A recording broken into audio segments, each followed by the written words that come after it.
नमस्कार किसान साथियों, कैसे हो सब और कैसी है आपकी फसलें। किसान साथियों, जैसे ही फरवरी का महीना शुरू होता है और टेम्परेचर बढ़ने लगता है, जब 25 डिग्री से ऊपर किसान साथियों तापमान जाने लगता है, तब हमारी लहसुन की फसल में भी हमें विभिन्न समस्याएं दिखने लगती हैं। उसमें ऊपर की पत्तियों की नोकें हैं वो सूखने लगती हैं। साथ ही किसान साथियों, यदि हम देखें तो कई बार हमें ऐसा लगता है कि फसल है वो पानी की कमी से जूझ रही हैं। भले ही हमने 4 दिन पहले इरिगेशन यानी सिंचाई की हो, लेकिन उसकी पत्तियों को देखकर ऐसा लगता है कि जैसे फसल पानी माँग रही हो। तो ये क्या समस्या है? कहीं हम हमारी फसल पे जो पीलापन आ रहा है उसका गलत ट्रीटमेंट तो नहीं कर रहे हैं? फसल को पानी देने के बाद भी फसल पानी क्यों माँग रही है? इस किस बीमारी के लक्षण हैं? और हमने स्प्रे कर दिया तो रिज़ल्ट क्यों नहीं मिला? काफ़ी सारे सवाल है किसान साथियों जो इस वीडियो में हम हल करने वाले हैं। पूरी जानकारी के लिए आप वीडियो को लास्ट तक ज़रूर देखिएगा। किसान साथियों, जब भी आप खेत पर जाकर देखते हो तो आप देखते हैं कि फसल काफ़ी पीलापन आ गया। आप उसे झुलसा, पर्पल ब्लाइट या किसान साथियों या आप उसे काली मस्सी भी समझ लेते हैं और स्प्रे भी कर देते हैं। स्प्रे भी कर देने के बाद रिज़ल्ट नहीं मिलता, आप उसमें खाद डालकर किसान साथियों इरिगेशन भी कर देते हैं, लेकिन कई बार उसका भी रिज़ल्ट हमें नहीं मिलता। तो आखिर समस्या क्या है? क्योंकि हम समस्या की तह तक पहुँच ही नहीं पाते हैं, तो हमारी समस्या है वो दूर होती ही नहीं है। बहुत कम किसान है किसान साथियों जो बहुत गहराई से सोचते हैं और वो देखते हैं कि यदि हमारी फसल में स्प्रे कर दिया है या इस प्रकार की समस्या जो आ रही है, पत्तों में पीलापन है, फसल पानी माँग रही है, सिंचाई की जा चुकी है, नमी अच्छी खासी मात्रा में है, तो क्या कारण है? तो जैसा कि मैंने बताया है कि 100 में से 2 से 3 किसान ही केवल ऐसे एक्टिव होते हैं, जो पौधे को उखाड़ कर देखते हैं। जगह-जगह पर 2 से 3 जगह पौधों को उखाड़ कर देखते हैं और देखते हैं कि जड़ में कोई समस्या तो नहीं है। ऐसे में किसान साथियों कई बार किसान साथियों के द्वारा देखा जाता है कि जड़ का रंग हल्का गुलाबी हुआ होता है और कुछ किसान साथी इसे सामान्य समझकर इग्नोर कर देते हैं और खुद इसका ट्रीटमेंट कर लेते हैं। जिसने ट्रीटमेंट कर लिया किसान साथियों समय पर उसकी फसल अच्छी होती है और कम लागत में भी उसकी फसल हो जाती है। और जिसने किसान साथियों या तो इग्नोर कर दिया या कभी ऐसे पौधों को उखाड़ कर देखा ही नहीं कि जड़ों में क्या समस्या है, तब किसान साथियों जो उसकी फसल भी है वो सही नहीं हो पाती हैं। साथ ही उसको स्प्रे के द्वारा वो अनाप-शनाप दवाइयाँ डालता रहता है और अपनी लागत है वो बढ़ाता रहता है। तो ये गुलाबी जड़ें क्यों होती हैं, इसका कारण क्या है और इसे हम कैसे दूर कर सकते हैं, इस वीडियो में ही कवर करेंगे, तो आप बने रहिएगा वीडियो के आखिर तक। सबसे पहले बात कर लेते हैं कि ये जड़ें जो हैं ये गुलाबी क्यों हो जाती हैं? क्या किसी वैरायटी खास वैरायटी में इस प्रकार की गुलाबी जड़ें होती हैं या सभी वैरायटियों में ये समस्या आती है? तो किसान साथियों, सभी वैरायटियाँ जो भी लहसुन की हैं, इस जड़ों का मोटा होना और सफ़ेद होना ही उसकी स्वस्थ क्षमता का निशानी है। यदि आपकी फसल में जड़ें इस प्रकार से गुलाबी हैं, पतली होती जा रही हैं, तो किसान साथियों आपकी फसल की जड़ों में एक फंगस लग चुका है, क्योंकि ज़मीन में कई प्रकार की फंगस होती है। कुछ किसान साथी इसे फ्यूजेरियम समझ लेते हैं, लेकिन किसान साथियों फ्यूजेरियम फंगस अलग होती है और उसके सिम्पटम्स भी अलग होते हैं, जैसे कि उसमें जड़ें खत्म हो जाती हैं, जो बेसल प्लेट होती है, तो जहाँ पर जड़ें जुड़ी रहती हैं, उसमें सड़न शुरू हो जाती है और वहाँ पर कीड़े भी लग जाते हैं। जैसा आपने ऊटी लहसुन में देखा होगा, अन्य वैरायटियों में देखा होगा कि पौधा आसानी से नीचे गिर जाता है, तो वो फ्यूजेरियम के कारण होता है। लेकिन ये जो फंगस है किसान साथियों, एक दूसरी फंगस है और इसको कहते हैं पोमा टेरिस्ट्रिस, जो कि किसान साथियों लगभग आपके खेत में 8 से 10 साल तक ज़िंदा रह सकती है, चाहे आपने इस जड़ों वाली फसल को ना बोया हो, जैसे कि प्याज़ हो या लहसुन हो। इन दोनों फसलों में ये काफ़ी ज़्यादा नुकसान करती हैं।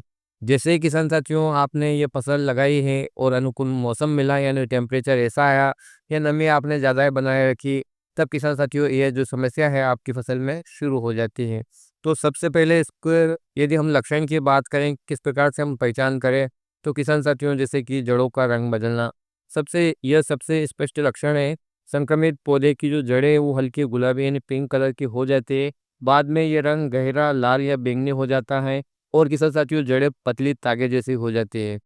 जड़ों का सड़ना, धीरे-धीरे जड़ें सूख कर सड़ने लगती हैं, जिससे पौधा जमीन से पोषक तत्व और पानी को नहीं उठा पाता है, जिसके कारण फसल कमजोर रहती है और उसे पानी देने के बाद ऐसा लगता है जैसे कि फसल ने पानी पिया ही नहीं। तो ये उसका कारण है, क्योंकि उसकी जो जड़ें हैं वो खराब हो चुकी होती हैं, वो न्यूट्रिशन और जो पानी है उसको अब्ज़ॉर्ब या उसको खींच ही नहीं पाती है। तो परिणाम स्वरूप जब पौधे को ऊर्जा और पानी नहीं मिलेगा तो निश्चित रूप से किसान साथियों फसल कमज़ोर हो जाएगी, बीमार हो जाएगी, और आप उस पे ऊपर से इस पे करते रहिए, आपको कोई रिज़ल्ट मिलने वाला है नहीं। जैसा कि मैंने आपको बताया है, कई बार पत्तियाँ ऊपर से सूखने लगती है, उसके सिरे जो टिप होते हैं वो सूखने लगते हैं। आप उसे झुलसा या ब्लाइट या अन्य रोग समझ लेते हैं। तो किसान साथियों, जब भी इस प्रकार की समस्या आपके खेत में दिखे कि ऊपर की पत्तियों की टिप सूख रही है या जो नोकें हैं वो सूख रही है, फसल काफ़ी ज़्यादा पीली पड़ रही है, पानी देने के बाद किसान साथियों फसल मुरझाई हुई है, तो आपको ध्यान रखना है कहीं जड़ों में समस्या तो नहीं है। और इस प्रकार की समस्या यदि ट्रीटमेंट नहीं की जाती है तो किसान साथियों लास्ट में कंद का साइज़ है वो छोटा रह जाता है, और उसका जो स्टोरेज है वो आगे चलकर उसमें भी काफ़ी ज़्यादा दिक्कत आती है। समस्या का कारण मैंने आपको बता ही दिया है किसान साथियों, ये एक फंगस के कारण होता है, जो ख़ासकर कि 24 डिग्री से जो ऊपर तापमान जाता है तब वो एक्टिव हो जाता है, और जैसा कि मैंने आपको बताया कि ये कई सालों तक आपके खेतों में ज़िंदा रह सकता है। और एक गलती यदि आप क्यारियाँ भर-भर के भी अपनी फसल को पिलाते हैं, यानी बहुत ज़्यादा जल जमाव होता है तो भी ये रोग लगने की पूरी संभावना रहती है। इस समस्या के समाधान और उपाय के बारे में बात करें तो सबसे पहले तो आपको फसल चक्र अपनाना चाहिए, और एक बार यदि खेत में आपकी ये समस्या शुरू हो जाती है तो किसान साथियों कम से कम 8 से 10 साल तक आपको हो सके तो वहाँ फसल जो लहसुन या प्याज की नहीं लगाना चाहिए। और किसान साथियों यदि आप लगा ही रहे हैं 2-4 वर्ष में, तो आप वहाँ पर किसान साथियों उसका सीड ट्रीटमेंट कीजिए ट्राइकोडर्मा से, और अपनी पूरी फसल अवधि के दौरान भी उसमें 2 से 3 बार ट्राइकोडर्मा विरिडी जो कि मित्र फंगस है उसको चलाइए। साथ ही किसान साथियों यदि फसल में लक्षण आ चुके हैं कि इस प्रकार की जड़ें गुलाबी हो रही है, तब आपको रासायनिक फंगिसाइड की ओर जाना चाहिए। रासायनिक फंगिसाइड में किसान साथियों आप क्या-क्या ले सकते हैं, तो थायोफिनाइड मेथाइल आप ले सकते हैं किसान साथियों, जिसे रोको के नाम से जानते हैं। उसका जो डोज़ रहता है किसान साथियों, वो प्रति एकड़ आप 250 से 300 ग्राम का रख सकते हैं। वहीं पर यदि हम कार्बेंडाजिम जो कि बाविस्टिन और जो मैनकोजेब M45 आता है, जो कि साफ दवाई में मिलता है आपको, यदि उसको आप प्रयोग कर रहे हैं, तो किसान साथियों उसका जो डोज़ रहता है वो 500 ग्राम प्रति एकड़ के हिसाब से रहता है। और बहुत ज़्यादा समस्या लगभग 80% पौधों तक यदि आपके क्षेत्र में ये समस्या हो चुकी है, तो आपको एज़ोस्ट्रोबिन प्लस ट्राइबेनोज़ोल का जो टेक्निकल आता है कस्टोडियो में, जो अडामा कंपनी का आता है, उसका प्रयोग आपको करना है। तो इस हिसाब से किसान साथियों अब अपनी फसल में जो ये रोग का प्रकोप कितना है, उस हिसाब से ज़मीन में इन फंगिसाइड की ड्रेंचिंग करना है।